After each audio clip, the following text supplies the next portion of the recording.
천국의 족보 세미나 다니엘과 요한계시록입니다. 그 영광스러운 휴거, 첫째 부활에 참여하다. 오늘은 10번째로 휴거와 관련해서 살펴보고 있는 말씀 마지막에 되겠습니다. 저희 영상을 처음 들어오신 분들은 채널 재생 목록 들어가셔서 앞에서 먼저 올려놓은 영상을 꼭 순서대로 보시기 바랍니다. 그래야 제가 지금 풀고 있는 3번의 휴거에 관해서 여러분들이 이해하시는데 도움이 되실 것입니다. 오늘은 내용이 좀 많아서 칠판에 미리 좀 표를 만들어 놨습니다. 휴거가 3번이라고 하는 것에 대해서 성경에서 누누이 말씀을 하고 있음에도 불구하고 제가 주장하는 3번의 휴거에 대해서 이렇게 좀 알러지 반응, 성경에 없는 이야기를 한다, 소설을 쓰고 있다, 내 생각을 얘기하고 있다, 이렇게 반박하는 분들이 좀 많이 계십니다. 그러나 성경은 누누이 휴거가 3번 있다라고 하는 것을 얘기를 하고 있습니다. 그래서 오늘은 3번의 휴거인데 17가지 사인을 살펴보려고 합니다. 제가 몇 년 전에 올렸던 휴거에 관한 영상에서 3번의 휴거와 관련한 여러 가지 사인들 해가지고 10가지 사인을 올렸을 거예요. 그 이후에 계속해서 추가로 또 보여지면서 정리된 부분들을 오늘 또 함께 정리하려고 합니다. 17번까지 있는데 칠판이 좀 밑에까지는 좀 보이지 않는데요. 앞으로 더 보여질 수도 있을 것 같아요. 휴거가 3번이라고 하는 거에 대해서. 그래서 내 생각이 아니라 성경에 있는 것을 나름대로 정리한 거니까 제 영상을 쭉 보신 분들은 다시 복습하는 것이 될 것이고요. 제가 휴거가 3번 있다라는 것에 대해서 동의되지 않으시는 분들은 그냥 지나가시면 돼요. 그걸 3번 있다, 2번 있다 이렇게 한다고 해서 구원이 없는 건 아니니까 여러분 그런 데서 너무 민감하게 하지 마시고, 중요한 것은 우리가 지금 어떻게 주님 앞에서 바르게 사느냐, 내가 지금 현재가 하나님 앞에서 하나님과의 바른 관계로 살고 휴거를 사모하고 주의 나타나심을 사모하고 살 때, 그렇게 살다 죽은 사람은 부활해서 휴거할 거고요. 살아서 끝까지 살아남아서 주님을 만나게 되면 몸이 변화돼서 휴거를 하게 될 거예요. 그것이 첫 번째든 두 번째든 세 번째든 나름대로 준비한 만큼 준비한 믿음대로 가겠지만 성경은 3번을 얘기하고 있습니다. 그래서 3번의 휴거를 살펴볼 건데요. 여기가 지금 첫 번째 환난 전 휴거, 환난 중 휴거, 환난 끝, 환난 통과 후 휴거지요. 휴거인데 이 세 그룹이, 요 환난 전 중 끝 세 그룹이 천년왕국 이전에 부활하는 휴거는, 이 세 그룹은 천년왕국 전에 부활해서 첫째 부활 그룹에 들어가는 이 그룹입니다. 그래서 환난 전도 중도 끝도 전부 다 셋이 전부 다 첫째 부활, 그러니까 최상의 부활, 베스트의 부활에 들어가는 그런 그룹들이라고 보시면 됩니다. 그 중에서 가장 엘리트 그룹이 환난 전 그룹이겠죠. 환난 전. 그래서 그리고 이제 첫째 부활, 최상의 부활이 끝나고 나면 천년왕국이 이어지고, 천년왕국이 끝나고 흰보자 심판을 앞두고 바로 하는 부활이 END 부활, 마지막 부활, 텔로스 부활이다라는 걸로 해서 제가 휴거를 시작하기 전에 제일 앞부분에서 다루었던 말씀입니다. 그래서 부활은 첫째 부활, 마지막 부활, 이렇게 성경에서 이야기하고 있다는 것을 정리를 해드렸습니다. 그래서 앞에서부터 순서를 보셔야 전체적으로 이렇게 자연스럽게 연결해서 이해하실 수 있을 것입니다. 그러면 성경에서는 17번이나 휴거가 3번이 있는 것을 누누이 얘기하고 있는데요. 자, 지금까지 제가 강의한 거를 정리한다고 생각을 하시면 됩니다. 자, 이거에 대해서 자세하게 다 일일이 설명은 안 하겠습니다. 앞에서 한 부분들이기 때문에 간단하게 짚고만 넘어가겠어요. 3번이라는 거에 대해서만.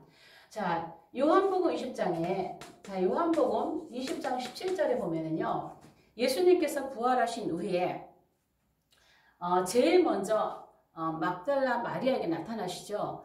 그때 마리아가 너무 반가워서 예수님을 만지려고 할 때 예수님이 그러시죠. 나를 만지지 말아라. 내가 아직 아버지께 올라가지 아니하였다. 그러면서 그 막달라 마리아에게 가서 형제들에게 제자들에게 전하라는 것이죠. 아버지가 너희 아버지께 올라간다. 나의 아버지, 너희 아버지, 너희 아버지, 나의 아버지께 올라간다고 예수님의 부활을 전하라고 하죠. 그리고 예수님께서 올라가셔요. 예수님께서 2번 올라가시는 사건이 있어요. 그래서 요한복음 20장 10절에 예수님께서 비밀리에 하늘 성소에 올라가셨다가 내려오시는데 바로 그 다음 구절에 보면은요.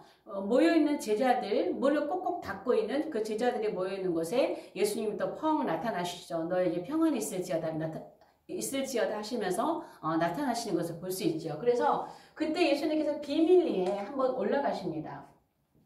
그리고 두 번째로 사도행전 1장 9절 또 1장에 쭉 보면 예수님께서 두 번째로 여기는 비밀리에 올라가시고요. 여기는 공개적으로 올라가십니다. 공개적으로. 그래서 제가 앞에서도 강의했지만 앞에 환란 전 휴거는 비밀 휴거라고 했어요. 비밀 휴거. 그리고 두 번째, 세 번째는 이제 공개 휴거라고 했죠. 예수님께서 비밀리에 한번 올라가시고 공개적으로 500의 형제가 다 보는 앞에서 올라가셨어요. 그리고 이제 마지막 환란 끝은요. 항상 예수님이 내려오시는 장면이 있습니다. 그래서 여기서는요. 예수님이 영으로 내려오시죠. 사도행전 2장에 오순절날 예수님이 성령 강림하시면서 내려오시죠. 예수님이 내려오시는 장면은 항상 우리가 마지막 환란 통과라고 보시면 돼요. 그래서 예수님께서 2번 올라가시는 모습을 통해서 볼 수 있고요. 또 예수님께서 이 땅에 오실 때에 머리에 쓰신 관이 달라요. 첫째, 그러니까 환란 전, 환란 중, 환란 끝. 이제 요것이 다른데요. 첫 번째 환란 전은요. 예수님이 지상에 내려오시지 않으셨기 때문에 머리에 무슨 관을 쓰셨는지라고 성경에 기록되어 있지는 않아요. 그러니까 계시록 12장에 5절에 남자애가 하나님 보좌 앞으로 올라가거든요. 하나님 보좌 앞으로. 그러니까 언약궤가 보이는 계시록 11장 19절에 보면 언약궤가 보이는 지성소 문이 열리고 글이 들어가요. 글이 들어가기 때문에 여기서는 예수님이 어떤 관을 쓰셨다고는 표현은 없지만 아마도 승리자들, 이기는 자들이 올라가셨기 때문에 아마도 예수님께서 그때는 스테파노스를 쓰고 계시지 않았을까? 이거는 추측을 합니다. 왜? 스테파노스는 영광과 승리의 관이기 때문이에요. 그리고 두 번째 환란 중 휴거 때 예수님께서 공중에 내려오실 때 계시록 14장에 보면 14장 14절 15절 거기 쭉 보면 예수님께서 머리에 금면류관을 쓰셨는데 그 금면류관이 이 금면류관 이것이 스테파노스예요. 스테파노스 영광과 승리의 관. 그래서 휴거로 짐승을 이기고 올라온 그들에게 영광과 승리를 하고 영광의 그 휴거에 참여하는 그들을 맞이하실 때도 예수님께서 금면류관 스테파노스를 쓰고 내려오신다는 것이죠. 그리고 이제 마지막에 예수님께서 이 땅에 지상에 재림하실 때 요한계시록 19장에 흰말 타고 이 땅에 내려오실 때 머리에 많은 관을 쓰셨다 그랬어요. 그래서 여기서는 그 많은 관을 쓰셨는데 이 많은 관은 디아데마입니다. 디아데마. 이 디아데마는 왕이나 통치자들이 쓰시는 관이죠. 그래서 예수님은 지상 재림하실 때와 공중 강림하실 때 머리에 쓰신 관이 다르다는 거예요. 공중에 오실 때는 스테파노스, 지상에 오실 때는 왕으로 오실 때는 디아데마 이렇게 쓰고 오신다는 겁니다. 그 다음에 우리가 휴거돼서 예수님을 만날 때 예수님을 어떻게 우리가 부르느냐면 여기도 예수님께서 지상에 아직 안 내려오셨기 공중이나 지상에 안 내려오셨기 때문에 표현은 안 되어 있지만 아마도 신랑이라고 부르는 게 합당할 거예요. 그리고 두 번째 이제 공중에 내려오실 때 이때는 열처녀 비유 마태복음 25장에 보면 보라 신랑이로다 비유가 나오죠. 비유. 보라 신랑이로다. 그래서 우리가 공중에서 주님을 만날 때는 예수님을 그 신분을 신랑을 만납니다. 신랑을 만나러 간다고 합니다. 신부대 우리가 신랑을 만나러 가죠. 공중에서. 그런데 예수님께서 지상에 재림하실 때 마지막 환란 끝에는요. 예수님의 신분이 신랑으로 오시질 않으세요. 그때는 뭘로 오느냐? 만왕의 왕으로 오세요. 왕으로. 그렇죠? 공중에 강림하실 땐 예수님이 우리에게 신랑이셨지만 땅에 오실 때는 만왕의 왕으로 오신다는 거예요. 그래서 휴거가 있을 때마다 예수님의 신분이 이렇게 달라진다는 거예요. 그 다음에 또 휴거된 사람들과 예수님과의 첫 만남 장소가 있어요. 첫 만남 장소. 이게 환난 전중 끝이 또 다 달라요. 그래서 이 사람들은 어디서 만나면 언약궤가 있는 지성소 안에서 만납니다. 첫 번째 올라간 사람들은. 그래서 하나님 보좌 앞으로 올려가더라 그랬어요. 하나님 보좌 앞으로. 지성소에서 만납니다. 첫 만남 장소입니다. 두 번째 환난 중, 공중으로 오실 때는 어디서 만나나요? 공중에서 주님을 처음 만납니다. 공중에서 주님을 뵙게 됩니다. 주님이 공중에 미리 내려오셔서 우리를 휴거로 끌어올리시는 거죠. 그 다음에 마지막 환난 통과 후에는 지상에서 주님을 만납니다. 지상에서. 지상은 어딘가요? 땅이죠. 땅에서. 그래서 공중 강림, 지상 재림 이렇게 얘기하는 것이죠. 공중 강림, 지상 재림. 우리가 처음 예수님을 만날 때 그 장소가 다르다는 겁니다. 그 다음에 7대 절기를 통해서 휴거가 3번 있음을 얘기해줘요. 첫 번째는 초실절이에요. 첫 열매를 거두는 초실절입니다. 두 번째는 곡식을 추수하는 오순절입니다. 세 번째는 과일을 추수하는 가을절인데요. 나팔절이죠. 나팔절. 심판과 관련이 있죠. 나팔절은 주로 과일을 추수하는데 그 과일의 주가 포도거든요. 포도나 올리브, 포도인데 포도가 심판을 의미해요. 그래서 주님께서 심판을 주로 마지막 지상에 오시는 그 절기를 예표하고 있습니다. 에녹과 엘리야를 통해서 비밀리에 아무도 올라간 걸 보지 못했던 에녹의 휴거, 그 다음에 옆에서 엘리사와 또 여러 50여 생도들이 건너편에서 보고 있었지. 엘리야의 공개적인 휴거. 그 다음에 이들이 다시 에녹과 엘리야가 다시 내려오셨다가 3년 반 사역을 하시고 올라가시죠. 이것도 하나의 마지막 휴거의 예표라고 보시면 좋아요. 그리고 또 휴거의 나팔 소리 이름이 환난 전중 끝이 틀려요. 달라요. 첫 번째 환난 전 휴거는 고린도전서 15장에 마지막 나팔이죠. 마지막 나팔. 내가 너희에게 비밀을 말하노니. 그래서 마지막 나팔에 첫 번째 휴거가 일어난다고 말하고 있습니다. 그 다음에 여기는 이제 공중에 주님이 오시는 거예요. 데살로니가전서 4장에 있는 말씀처럼 하나님의 나팔이에요. 하나님의 나팔. 하나님의 나팔. 천사들이 하나님의 나팔로 천지 진동하면서 모든 사람이 듣는 것이죠. 이 마지막 나팔은 제가 들리지 않는 나팔이라고 강조했습니다. 나팔 소리와 관련해서 강의할 때 마지막 나팔은 7째 나팔인데 요한계시록 10장 7절에 7번째 천사가 부는 7째 나팔은 비밀이라고 그랬어요. 비밀이 이루어진다 그랬거든요. 고린도전서 15장에도 내가 너에게 비밀을 말하노니. 그래서 요한계시록의 7개의 심판의 나팔은 우리 뒤에 들리지 않는 나팔이지만 7번째 나팔은 듣는 사람이 있고 듣지 못하는 사람이 있다고 그랬어요. 그래서 7번째 나팔 소리를 듣고 올라가는 그 마지막 7번째 나팔 소리를 듣고 올라온 사람은 얼마나 강한 자들이겠어요. 얼마나 정말 영광스러운 자들이겠어요. 그래서 요한계시록의 심판의 7개 나팔 소리가 들리지 않는 나팔이지만 마지막 7번째 나팔은 들리기도 하고 들리지도 않는, 들릴 수도 있고 듣지 못할 수도 있는 그런 비밀이라는 것이죠. 그것이 고린도전서 15장에 말한 사도 바울의 마지막 나팔이라는 것입니다. 그래서 여기는 비밀 휴거로 마지막 나팔, 그 다음에 천지를 진동하면서 천사들과 함께 주님이 공중에 재림하실 때에 하나님의 나팔로 두 번째 환난 중 휴거가 올라간다는 것입니다. 그리고 마지막 환난 끝은 마태복음 24장에 큰 나팔 소리로 그 주님께서 환난 후에 그날 환난 후에 천사들과 함께 큰 나팔 소리로 이제 전 세계 어디서나 볼 수 있도록 주님께서 구름으로 이 땅에 내려오실 때에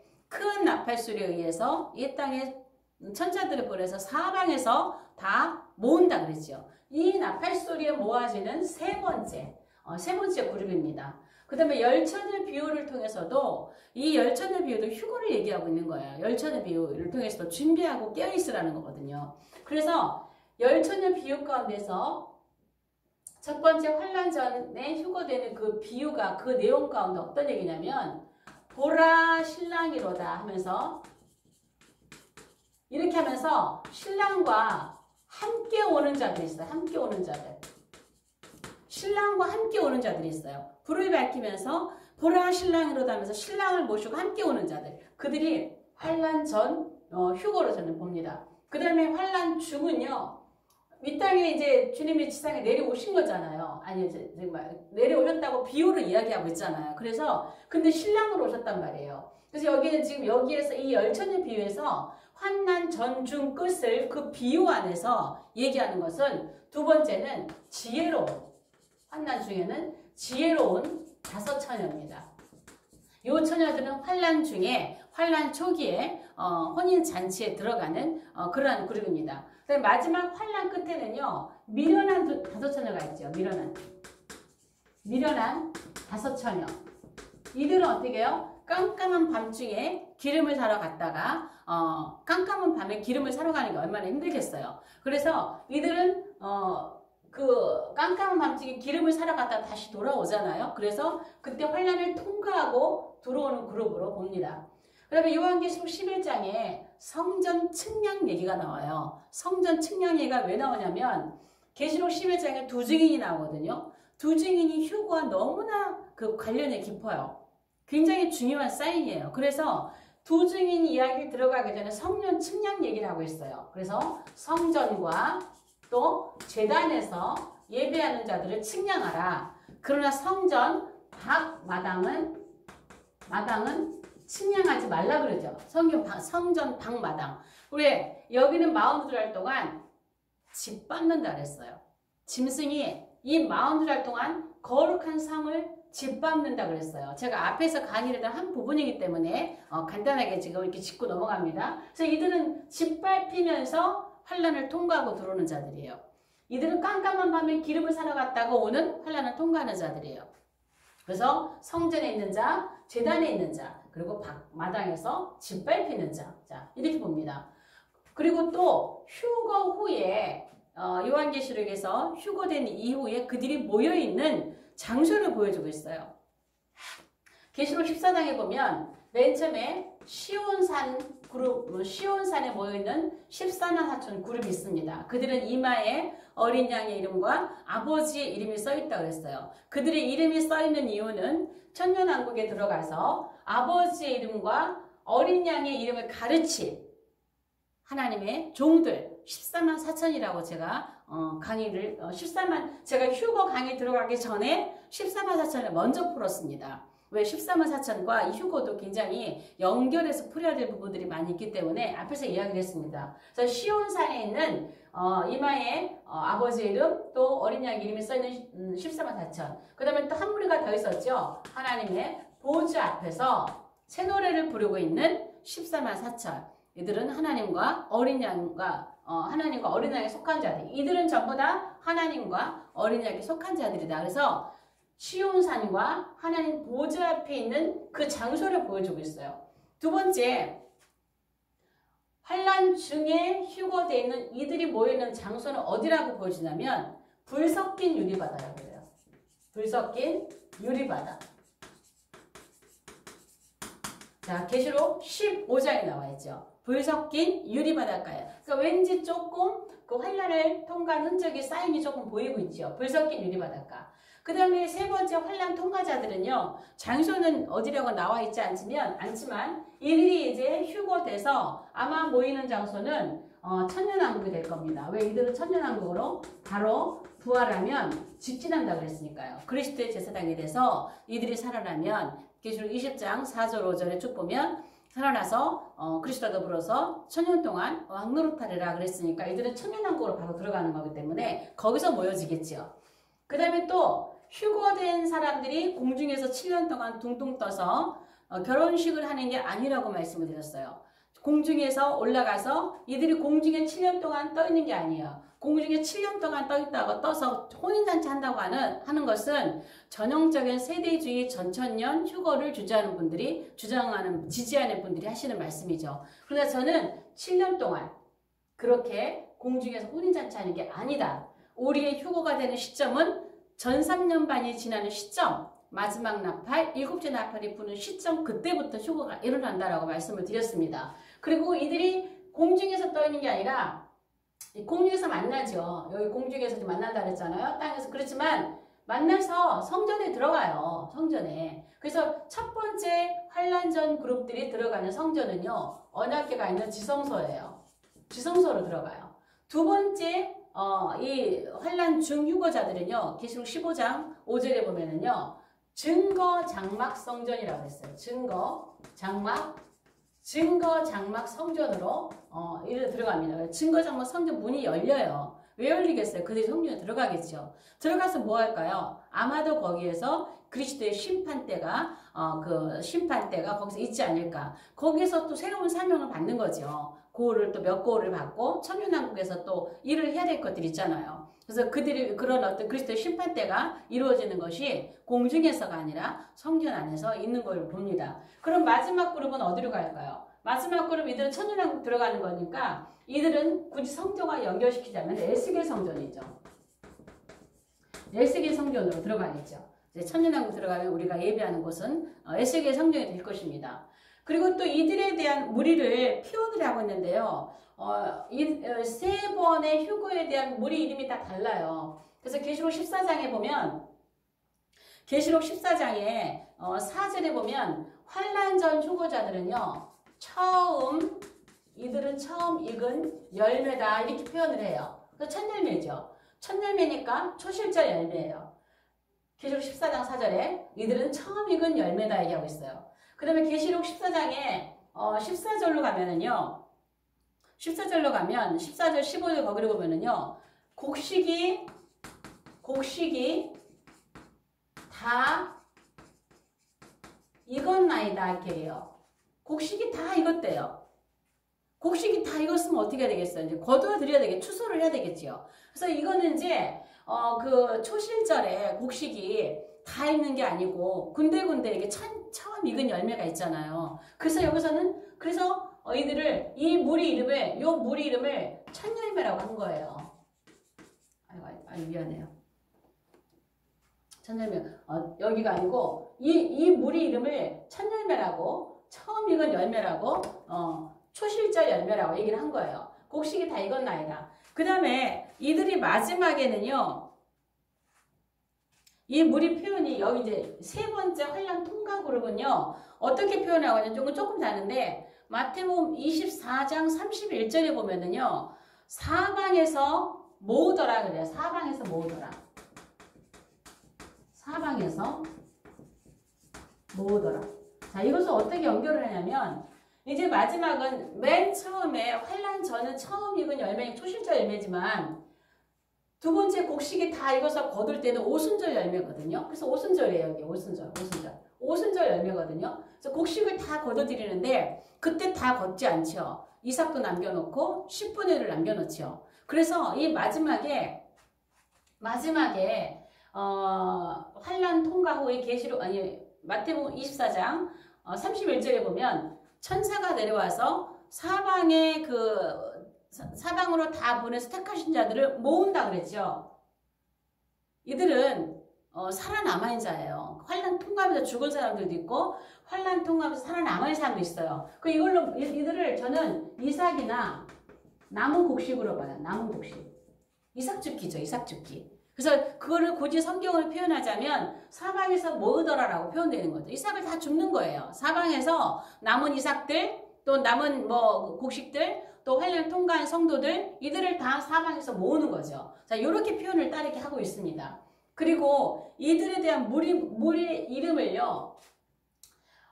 휴거가 될 때마다 환란 전중 끝 이름을 어떻게 했냐면 계시록 12장 5절에 보면 남자 아이라고 표현했어요. 환란 전 휴거는 아이가 왜 그럴까요? 물론 테크논이라고 하는 중성변사 제가 남자아이에 대한 그 말씀을 들을 때 얘기를 했지만 여기에 또 다른 어떤 이야기가 있냐면 그러니까 남자아이라고 하는 것은 예수님이 아니라 남녀 어떤 소수의 어떤 무리라고 말씀을 드렸어요. 남녀가 포함된 그런 어떤 무리라고 얘기했는데 여기 남자아이라고 하는 것은 휴거하는 수가 적다는 거예요. 소수라는 거예요. 굉장히 소수라는 거예요. 첫 번째 휴거는요, 굉장히 소수가 일어나요. 소수가. 왜 남자일까요? 왜 소수일까요? 처음 익은 열매가 많이 익나요? 조금 익나요? 적게 익잖아요. 어느 한 구석에서 이게 먼저 익은 열매들, 그 열매들은 많은 열매들이 아니에요. 적은 열매예요. 그래서 처음 환란전 휴거는요, 아주 극히 적은 소수가 휴거가 돼요. 그래서 남자아이라고 이름을 붙여놨어요. 소수이기 때문에. 그런데 두 번째 환란 중휴거는요, 계시록 14장에 곡식을 추수한다라고 그래서 곡식 추수. 곡식 추수하는 거예요. 곡식이 익은 나이다 하면서 낯을 휘둘러 당신의 낯을 휘둘러 거두소서. 곡식이 다 익은 나이다. 곡식을 추수한다는 표현으로 되어 있는 것이죠. 그리고 마지막은 요 표현을 해서 여기다가 제가 이삭죽기라고 하는 거예요. 이삭죽기. 또 10분의 1 남은 곡식입니다. 남은 곡식. 곡식을 다 베지 않는다 그랬죠. 다 거두지 않는다 그랬죠. 그래서 그렇게 남겨둔 알곡들 곡식도 있을 것이고, 그다음에 환란을 통과하면서 또 구원받고 살아남았는 사람들도 있겠지요. 그걸 굳이 표현하자면 이삭죽기, 또 10분의 1 남은 곡식, 이렇게 표현을 합니다. 그 다음에 환난 전주 끝이요, 또 환난의 강도가 다 달라요. 그래서 여기서는 맨 처음 이 사람들은 여자와 더불어 더럽히지 않았다 그랬죠. 그래서 배도하지 않았다. 그 어린 양이 어디로 인도하든지 따라갔다. 예수님과 동행했다. 또 입술에 흠이 없었고 거짓이 없었다. 그래서 이들을 첫 열매다 이렇게 얘기를 하고 있죠. 그래서 환란과 관련되어 있는 용어들 하나도 없지요. 우상, 짐승, 목뱀 이런 말이 하나도 없단 말이에요. 그래서 환란 전이라 그랬어요. 그 다음에 환란 중은요, 계시록 15장에 보면은요, 짐승과 우상과 그 이름의 수를 이기고 벗어난 자들이라고 그래요. 벗어난 자들. 그래서 짐승과 우상과 그 이름의 수를 이기고 벗어난 자들이라고 환란의 강도를 얘기하고 있어요.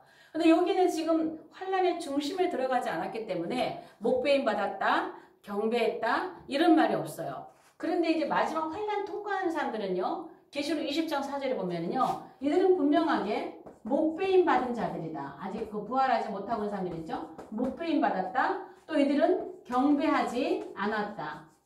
또 이마나 손에 표 받지 않았다. 이런 이야기들 있잖아요. 이들은 목배임 받았고 경배하지 않았고 우상에게 경배하지 않았고 이마나 손에 표 받지 않았다. 그러니까 여기서는 왜 환란 통과냐면 목배임과 경배가 있거든요.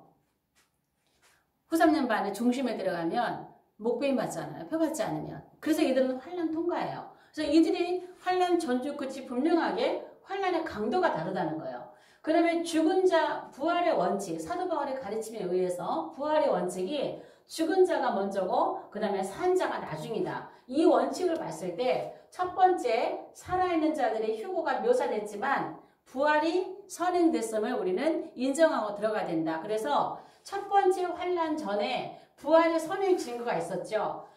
아버지께 속한 자, 아버지께 또 어린 양께 속한 자. 자, 그래서 아버지께 속한 자, 구약의 성도들, 어린 양께 속한 자, 신약의 성도들이 부활이 선행됐다라고 그랬습니다. 그 다음에 두 번 환란 중휴거 때 곡식이 추수되면서 휴거되는 장면을 얘기하고 있는데 죽은 자의 부활을 얘기를 안 하고 있지만 부활이 선행됐다라는 걸 인정하고 사인을 보자 그랬죠. 그래서 여기 두 번째 휴거가 살아있는 자의 몸이 변화돼서 휴거되는 장면이 기록되고 있지만 죽은 자의 부활을 얘기하지 않고 있지만은 죽은 자가 이미 부활했음을 알려주는 사인이 있다. 부활의 선행 증거가 있다. 그래서 계시록 15장에서 3절인가요? 거기에서 이들이 노래를 부르죠. 모세의 노래, 또 어린 양의 노래를 부른단 말이에요. 그러면 모세의 노래 부르는 사람들은 구약의 성도들이겠죠. 그 다음에 어린 양의 노래를 부르는 성도들은 신약의 성도들일 거예요. 그래서 이미 구약과 신약의 성도들, 죽은 자들이 부활을 했다라고 하는 선행 증거가 있다라는 거예요. 그 다음에 마지막 끝은 자, 죽은 자가 먼저고 살아있는 자가 나중인데 마지막 끝에 계시록 20장에는 아직 죽은 자가 환란을 통과하면 죽은 자가 부활을 못하고 있거든요. 그래서 이들이 아직 죽은 자가 부활하지 않았기 때문에 살아있는 자가 몸이 변화되면 안 되거든요. 그래서 그것을 나타내기 위해서 마태복음 24장에서는 이들이 산자가 아직 몸이 변화되면 안 되기 때문에 자 산자가 몸이 변화되면 안 되죠. 안 되잖아요. 그러니까는 모으더라 그랬어요. 사방에서 모으더라. 사방에서 모으더라. 왜? 죽어있는 자가, 아니 살아있는 자가 몸이 변화되지 않고 변화되지 않는 이 몸 이대로 사방에서 모아지는 거예요. 그리고 나중에 마지막 20장에 나와 있는 순교자들이 부활을 하고 나면 그리고 나서 이들의 몸이 변화돼서 영생의 몸을 가지고 천년왕국에 함께 들어가는 것이죠. 그 다음에 데살로니가 후서는 설명을 좀 해야 되는데요. 간단히 정리만 하겠습니다. 데살로니가 후서 2장 6절에서 7절에 보면은요. 여기 좀 성경을 여러분이 참고로 보세요. 맨 처음에는요. 6절 7절에 보면은 환난 전에 대한 묘사를 배도가 먼저 있다. 그리고 막는 자가 옮겨져야 불법의 아들이 등장한다 그랬어요. 막는 자가 이기는 자들이 휴거예요. 막는 자가 옮겨진다고 하는 것은 성령이 옮겨진다고 말하는데 성령이 옮겨지는 게 아니에요. 휴거를 말합니다. 배도가 있고 그 다음에 휴거가 있고 그리고 나서 불법의 아들 적그리스도가 등장한다. 이거는 환난 전입니다. 적그리스도가 등장하기 전에 제가 누누이 말씀드리잖아요. 환난 전주 끝에 그 기준점은 적그리스도 짐승이 등장하느냐 안 하느냐. 그러니까 여덟 번째 짐승이에요. 7년이 시작되는 게 아니고 곧게 아니고 여덟 번째 짐승이 등장하느냐 안 하느냐. 그거의 전으로 환난 전중을 이렇게 나누는 기준점에 대한다 그랬죠. 그래서 이게 그거예요. 휴거가 되고 적그리스도가 등장해요. 그 다음에 3절에 보면은요. 2장 3절에 보면은요. 자, 배도가 있고 그날이 이르기 전에는 적그리스도가 나타나지 않는다 그랬어요. 배도가 있고 그날이 이르기 전에는 자, 그날이 휴거입니다. 자, 배도가 있고 그 다음에 휴거가 있고 그 다음에 적그리스도가 나타난다는 거야. 이거는 환난 미안해요. 배도가 있고 적그리스도가 등장하고 그 다음에 그날이 있다라는 거예요. 휴거가 있다라는 거예요. 이걸 얘기하고 있습니다. 그 다음에 8절에 보면 예수님께서 재림하셔서 뭐 하신다? 심판하신다는 것이죠. 심판. 그럼 이때 마지막 환난 끝이라고 하는 사인입니다. 자, 끝에는 보이지가 않는데요. 계시록의 순서예요. 17번째는 계시록의 순서대로 어디다 여기다 적을게요. 자, 첫 번째 계시록 12장 5절에 남자아이가 휴거됩니다. 환난 중 계시록 14장 14에서 15, 16절까지 곡식이 추수됩니다. 세 번째 순서대로입니다. 계시록 20장 4절입니다. 이렇게 해서 성경에서는 17번의 사인을 보여주면서 휴거가 3번이라는 것을 누누이 얘기하고 있다는 것입니다. 오늘 영상은 여기까지 하겠습니다. 영상이 좋으시면 좋아요, 구독, 공유, 그리고 댓글로 응원해 주시면 감사하겠습니다. 다음 영상에서 뵙겠습니다.